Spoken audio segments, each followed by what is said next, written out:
नमस्कार, अस्सलाम वालेकुम, सत श्री अकाल, जय झूलेलाल। मैं मुंजी प्रेम बटनानी और आप देख रहे हैं हालात हाजरा का प्रोग्राम। हकीकत ये है, इब्तदा में आपसे दरख्वास्त है, चैनल ज़रूर सब्सक्राइब करें। दोस्तों, कई व्लॉग्स में मैं आपको बता चुका हूँ, हमारी कच्चा तेल, खाम तेल जो है पैदा करने की कैपेसिटी बहुत महदूद है, लिमिटेड है।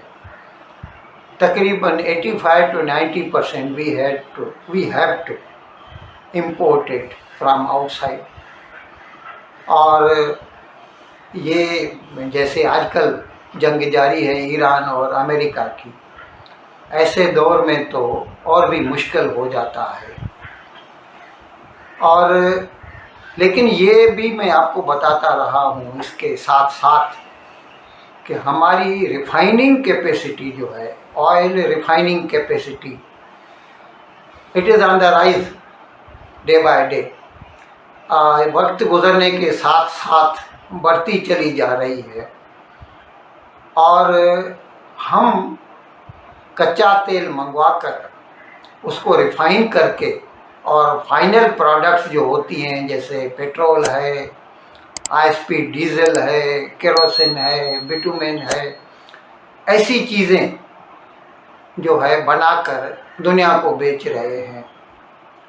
और इस सिलसिले में अभी जो नंबर्स आए हैं, आंकड़े आए हैं, जुलाई का मैं बता रहा हूँ, महीने के हिसाब से जुलाई में भारत ने जो बना बनाया जो तेल, यानी डीजल, पेट्रोल वगैरह जो भी है, उसकी जो फिगर है वो हमने 1526 मिलियन बैरल हर रोज़ हम एक्सपोर्ट कर रहे हैं। आप सोचिए, जो मुल्क 90% तक अपनी तेल ज़रूरियात इंपोर्ट करता है, वो इस पोजीशन में है कि एक दिन में 1526 मिलियन, यानी यूँ समझ लीजिए कि 152 करोड़ 60 लाख बैरल जो है तेल का एक दिन में हम एक्सपोर्ट कर रहे हैं। और वो भी ऐसे वक्त में जब भी तेल मिलना ही मुश्किल है, यानी आपनाए हुर्मुज़ जो है, स्ट्रेट्स ऑफ हुर्मुज़ बंद पड़ा है। बाबल मंदेब पर जो है हुसियों का जो है ख़तरा मंडला रहा है, जिसकी वजह से भी वहाँ से माल का राहगुज़र जो है लिमिटेड हो गया है। ऐसे वक्त में how do we manage, it is nothing but a miracle. और ऐसे वक्त में हम 1526 मिलियन बैरल तेल का, तैयार तेल जो है, दुनिया को बेच रहे हैं। एक वक्त था जब ये यूक्रेन की जंग शुरू हुई थी और उसकी वजह से यूरोप और अमेरिका ने रूस के ऊपर पाबंदियां आयद कर दी थी, सैंक्शंस लगाई, तो रूस का तेल बिकना बंद हो गया। तो फिर भारत ने रूस से तेल लेना शुरू किया। और उस वक़्त मुझे याद है, मैंने प्रोग्राम भी किए थे, अभी वो ढूंढना मुश्किल होगा।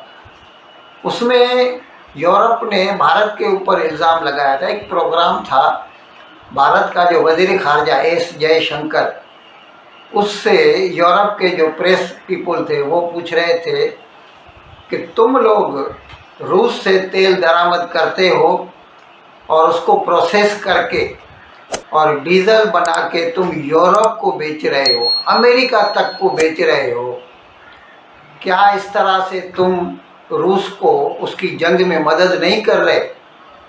तो उस वक़्त एस जयशंकर ने जवाब दिया था कि आप खुद नंबर्स उठा के देख लीजिए, अगर हम ये तेल रूस से दरामद न कर रहे होते और उसको प्रोसेस करके यूरोप को या अमेरिका को या दूसरे ममालिक को न बेच रहे होते, तो आज कच्चे तेल का भाव $150 फी बैरल तक पहुंच जाता। ये दुनिया में ऑयल प्राइसेस को जो है मेंटेन करने के लिए भी हमारी खिदमत याद रखी जाएंगी। और खैर ये बातें तो चलती रहती हैं। अब इसका जो अच्छा, उस वक़्त ये भी जवाब दिया था एस जयशंकर ने कि तुम लोग भी तो गैस ले रहे हो, तुम लोग भी तो रूस से गैस ले रहे हो, अमेरिका रूस से यूरेनियम लेता है, फिर जो चीज़ आपको ज़रूरत पड़ती है आप ले लेते हैं, बाकी हमारे लिए वो शजर ममनुआ है। तो ये डबल स्टैंडर्ड्स हैं। खैर अब मज़े की बात देखिए, अब जब ये ईरान की जंग की वजह से जो है आबनाए हुर्मुज़ बंद है, बाबल मंदेब बंद पड़ा है, तेल का मिलना मुश्किल हो गया है। खुद अमेरिका ने जो है वो रूस के ऊपर से पाबंदियां हटा दी हैं, और अब वो खुद कह रहा है कि भाई ले भले रूस से ही ले, नहीं तो अभी देखिए इस वक्त भी 90 और 100 के बीच में फी बैरल चल रहा है, ये अमेरिका ईरान की जंग की वजह से। और अगर ऐसे वक्त में हम रूस का तेल नहीं खरीद रहे होते और उसको प्रोसेस करके दुनिया को न बेच रहे होते तो $126 तो कुछ दिन पहले ही गया था जब ये जंग शुरू हुई थी, और फिर 150 तक जाने में भी कोई मुज़ायका नहीं था। और आपको इल्म है कि जब तेल महंगा होता है तो ट्रांसपोर्ट महंगी होती है, ट्रांसपोर्ट महंगी होती है तो ओवरऑल रेट ऑफ इन्फ्लेशन बढ़ जाता है, शरह महंगाई बढ़ जाती है और पूरी दुनिया जो है वो मंदी में चली जाती है, रिसेशन में चली जाती है।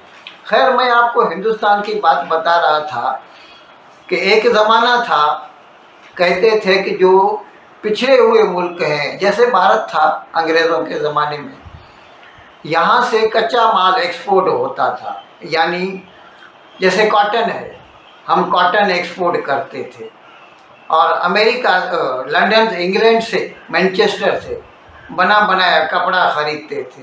फिर तरक्की हुई, कॉटन से धागा बनाया, धागे से कपड़ा बनाया, कपड़े से फिर रेडीमेड कपड़ा बनाया, और आज हम उसमें भी अच्छे खासे एक्सपोर्टर हो गए हैं। तो ये जो पिछड़े हुए मुल्क होते हैं वो कच्चा माल खरीदते हैं, कच्चा माल बेचते हैं, बना बनाया माल खरीदते हैं, और जो डेवलप्ड कंट्रीज़ होते हैं वो कच्चा माल खरीदते हैं, बना बनाया माल बेचते हैं। जैसे जापान ही ले लीजिए, जापान स्टील नहीं बनाता है स्टील, यानी मतलब उसके पास रॉ स्टील नहीं होता, जो आयरन ओर जिसे कहते हैं वो उसको इंपोर्ट करना पड़ता है, और इंपोर्ट करके स्टील बनाता है और उससे फिर कारें बनाता है, फ्रिज बनाता है, और वॉशिंग मशीन बनाता है, हर चीज़ जो है हर मशीन बनाता है और पैसा कमाता है। इसी तरह साउथ कोरिया, ताइवान का ही मिसाल ले लीजिए, दुनिया में नंबर 1 पर है सेमीकंडक्टर बनाने में, लेकिन रेयर अर्थ वो भी चीन से ख़रीदता है। या उसको जो लिथोग्राफिक मशीन है जो प्रिंट करते हैं जो हो इसके चिप को, वो हॉलैंड से ख़रीदता है। लेकिन दुनिया का नंबर 1 जो है सेमीकंडक्टर मैन्युफैक्चरर वो ताइवान है। तो लग ऐसे रहा है कि वक्त गुजरने के साथ साथ हिंदुस्तान अपनी वो पहचान कि हम कच्चा माल बेचते हैं, बना बनाया माल ख़रीदते हैं, उसको पीछे छोड़ता जा रहा है, और उसके बदले में हम अभी कच्चा माल खरीदते हैं और बना बनाया माल बेच रहे हैं। यानी जिस तरह ये तेल की मैंने आपको बात की, तो खैर सॉरी, ये मैं बता रहा था कि जुलाई के महीने में हमने 1526 मिलियन बैरल पर डे हमने बना बनाया तेल जो है, डीजल, पेट्रोल, केरोसिन, बिटुमेन वगैरह एक्सपोर्ट किया है। इन अल्फाज के साथ आज का प्रोग्राम ख़त्म करने की आपसे इजाज़त चाहता हूँ, लेकिन विदाई लेने से पहले एक मरतबा फिर आपसे मेरी दरख्वास्त है कि जिस किसी साहब या साहबा ने अब तक हमारे इस चैनल को सब्सक्राइब नहीं किया, अज़राए करम इसको जल्द से जल्द सब्सक्राइब करें। प्रोग्राम को लाइक करें, शेयर करें और घंटी का बटन दबाना ना भूलें। बहुत बहुत शुक्रिया। खुदा हाफिज़।